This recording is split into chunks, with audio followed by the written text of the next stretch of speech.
Root 56 plus root 56 plus root 56 plus etcetera up to infinity എത്രയാണ്?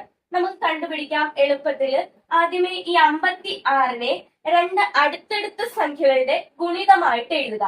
1 into 56 56 ആണ്. പക്ഷെ രണ്ട് അടുത്തടുത്ത സംഖ്യകളുടെ ഗുണിതമല്ല. 2 ഇൻറ്റു 28 56 ആണ്. പക്ഷെ രണ്ട് അടുത്തടുത്ത സംഖ്യകളുടെ ഗുണിതമല്ല. 4 ഇൻറ്റു 14 56 ആണ്. പക്ഷെ രണ്ട് അടുത്തടുത്ത സംഖ്യകളുടെ ഗുണിതമല്ല. 7 ഇൻറ്റു 8 56 ആണ്. രണ്ട് അടുത്തടുത്ത സംഖ്യകളുടെ ഗുണിതവുമാണ്. അങ്ങനെയാണെങ്കിൽ ചെയ്യേണ്ടത് ഇവിടെ പ്ലസ് ആണോ എന്ന് നോക്കുക. ഇവിടെ പ്ലസ് ആണ്. അപ്പൊ ഏറ്റവും വലിയ സംഖ്യ എഴുതുക. ഇവിടെ 8 ആണ് വലുത്. അപ്പൊ ആൻസർ 8 ആണ്. ഇവിടെ നെഗറ്റീവ് മൈനസ് ആയിരുന്നു എങ്കിൽ ഏറ്റവും ചെറിയ സംഖ്യ എഴുതുക. 7 എന്ന് വന്നേനെ.